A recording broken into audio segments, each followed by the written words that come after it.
What up? Today, we're going to be talking about making melodies, specifically writing melodies right into piano roll. Now we're going to do 3 different styles here. We're going to talk about writing melodies with just a single bass note or chord, kind of like a modal drone vamp situation. We're going to talk about writing melodies in diatonic chord progressions. That means chord progressions that just are in the same 7-note scale. And then we're going to try writing melodies with chords that aren't in the same scale, that are just kind of moving around, which are called non-diatonic chord progressions, the crazy, tricky, slick stuff.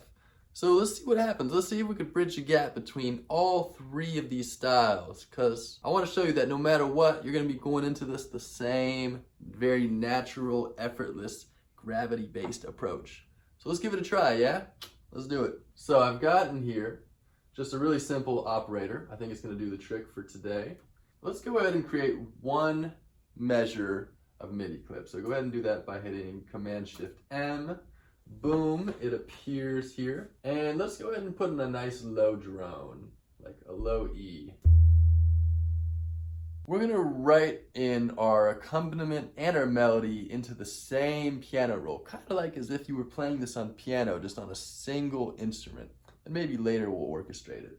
So go ahead and Command-L and loop that. And what we want to do is we want to decide, is this, since it really is just a single note and kind of like a drone thing, which happens a lot in electronic music, of course, is this a minor situation? Is this a major situation? And that's really just our decision. Let's just say it's minor for the sake of obviousness. So what we want to do is maybe we want to fill out the rest of the minor chord. So let's go ahead and do that. I'm going to hit Command-2 a couple times to make the grid really wide. And I'm going to go ahead and just put in this minor 9 chord. Very obvious, root position. Oh, it's beautiful. So now up top in this next register, what we're going to do, we're just going to create a melody based on these notes that we already put in, which is just spelling out the chord. So maybe an obvious place to start would be this 9th up top. Like, what if we drew in another 9th up top? And let's go ahead and keep it as a half note, because since it's a melody, we don't want it to just sustain, we want it to have movement. Okay. And what's an obvious 2nd note? Maybe for the 2nd note, we go to this 7th here. So we're really just, so far, all we're doing is just arpeggiating through the chord that we already created. So I'm going to put in the 7th. Yeah, that's a melody.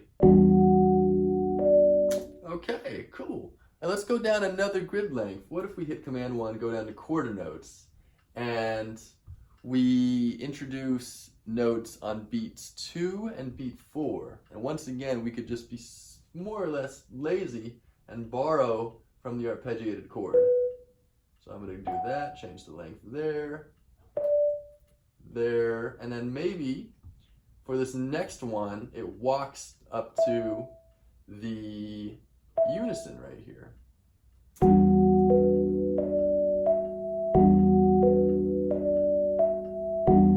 There's something really just beautiful and effortless about this melody we've created here. So let's take a look at what's going on. It starts on the 9th of the chord, goes down to the 5th, then goes to the 7th, which are all arpeggiating the minor 9th chord.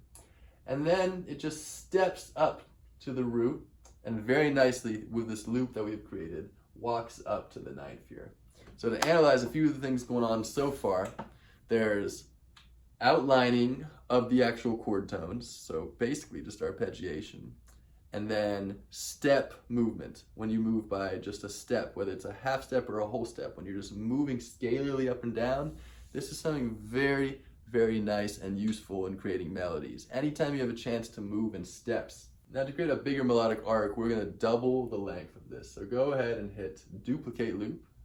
Boom. So just like we've talked about in moments where we're arranging beats or we're creating drum beats, what we want to do, every time we duplicate something, we want to create a variation on the thing we just duplicated. You actually want to avoid as much as possible creating literal repetition. And it's so easy to do that by just creating these subtle variances. Even just changing one note on the second half will get you there. So let's go ahead and take a look at that. What if we kept going with this kind of upward step motion staircase thing, and instead of going down here, we go back up, and we keep going back up here again. So now we're all the way up to the 11. And here, let's see what happens with just that.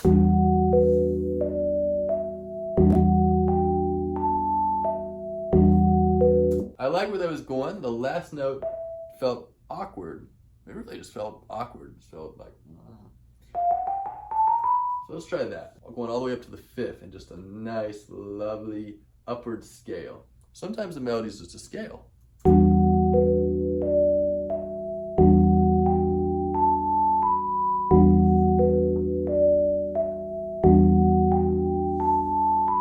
So there's nothing wrong with this melody, but rhythmically it's quite boring. So what we're going to do is we're going to hit Command 1, and we're going to introduce a few 8th notes now.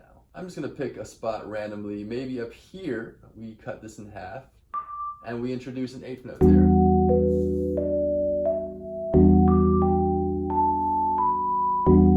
Okay, that's cool. Let's do it again over here. And I'm going to use that arpeggiation of scale techniques again, where I'm just going to have this essentially arpeggiate up to the 9th of the chord right here.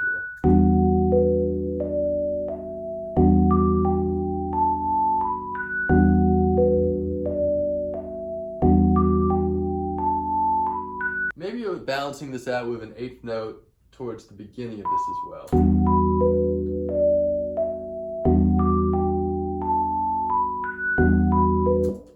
Also not too into this one anymore. This is a big part of writing music or anything really, is always feeling comfortable changing your mind, going back. That's the whole point of experimenting and trying things. Sometimes it's not going to work out.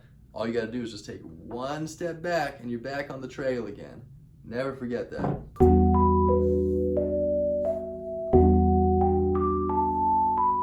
What if we just chose to be more rhythmically interesting? So instead of this being a quarter note, what if we drew it as 3 triplets?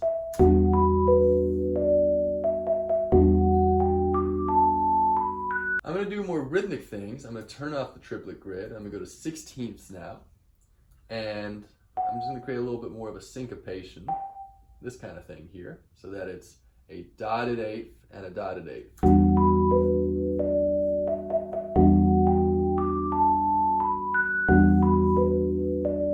Cool.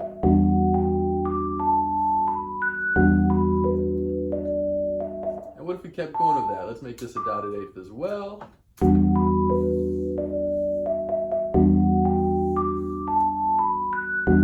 Yeah, those type of rhythms are always great.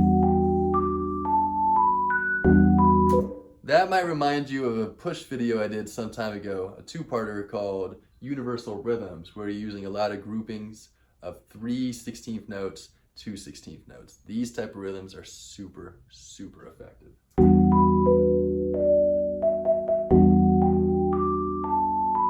Cool. Let's move on to diatonic chord progressions. Go ahead and copy that. We're just going to paste it over here. Go ahead and change the color. Now that we're doing diatonic chord progressions, I want to show you that you may not need to change anything at all to make this work over other chords. The most important thing is that you create a melody that carries its own weight regardless of the harmonic context, which is what we just did. We wrote a melody that works over one chord. You could even take out those chord notes and it should still sound good by itself. So on this next one, since we have 2 measures, each one with its own chord, why don't we make the second chord go down to B minor? Why not? And let's see what happens now.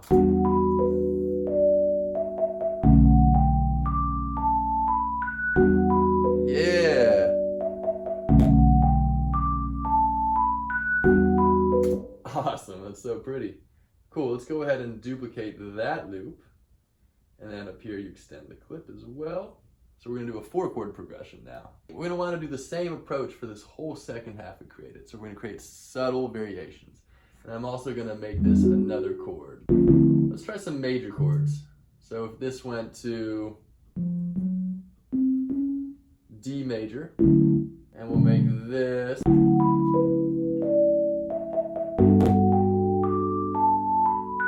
it does work. We're going to refine it a little bit. Maybe that goes up to the 7th. We're using the arpeggiating technique.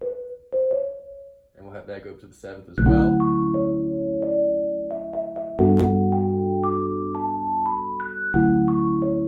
Wow, just changing that one note really made it feel a lot more at home. That was interesting. And I'm going to do a little bit more of that syncopated thing. So I'm just messing around with the lengths of these notes.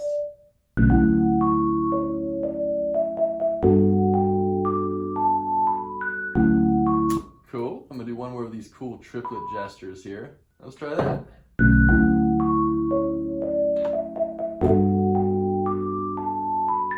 Nice. And let's try the whole phrase now. Let's see what happens.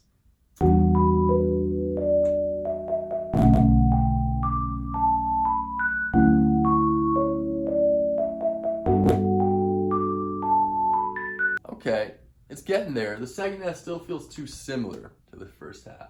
So let's try something that we haven't really done yet, which is just deleting notes and creating rests. Okay, that's a step in the right direction. Now let's go and change other aspects of the contour, because they still have very similar emotions each half. So instead of jumping way down there, what if it was just a more standard arpeggiated fall to this note here? And same thing there. And same thing here, so it's just more of a tumble.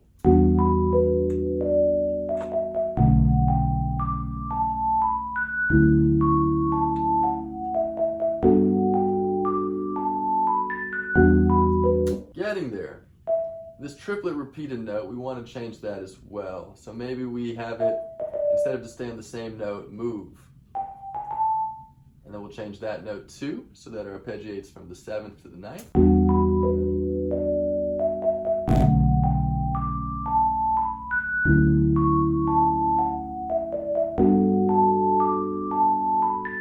Alright, so now this isn't quite doing it for me.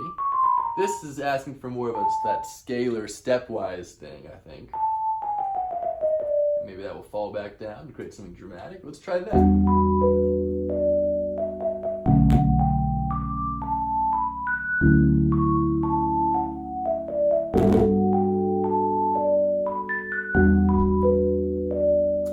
Okay, we're super close. Now instead of this super high gesture here, I'm kind of going to do this very just natural pentatonic fall thing.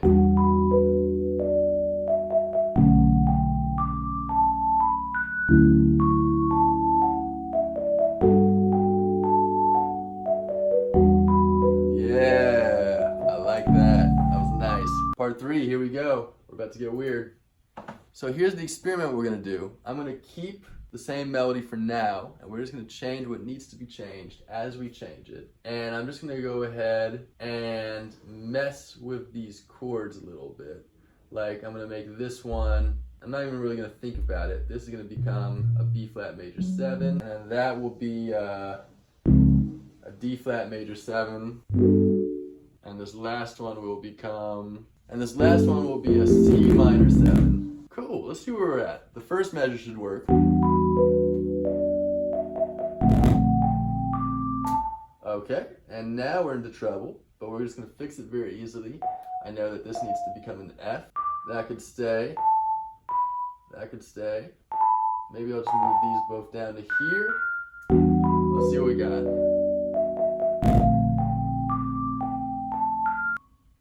Okay, this is interesting. That's a very disorienting movement. We're going to try something a little sneakier, going from the sharp 11 to the 5th here.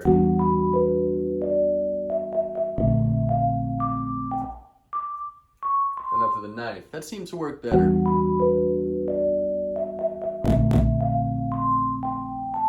Okay, we're getting somewhere. And now we're starting on the 7th here, and then we'll arpeggiate down to the 5th, the 3rd. We're just basically moving all of that down a step. And then here, so I'm just going to shift all this down to this position here. Once again, adjust notes so that they're based off of the key of C Dorian. Let's try this.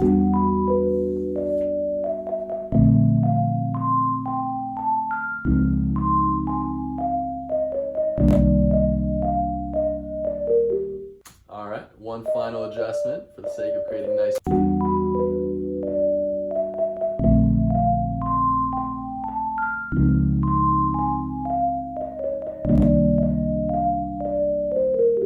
Nice.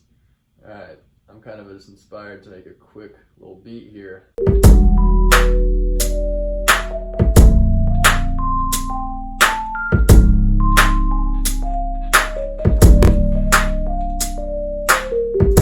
There you go, writing melodies with just a single chord, a diatonic chord progression, and a non-diatonic chord progression. It's really the same approach no matter what. You're starting by arpeggiating through the chord tones, creating a lot of step motion, and then as the chord changes adjust, you just nudge the notes until it abides by those first two rules.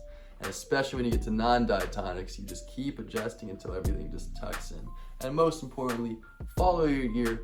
Use universal rhythms, trust your ear, and you will find your way. As always, enjoy yourselves, stay Swiss, much love y'all.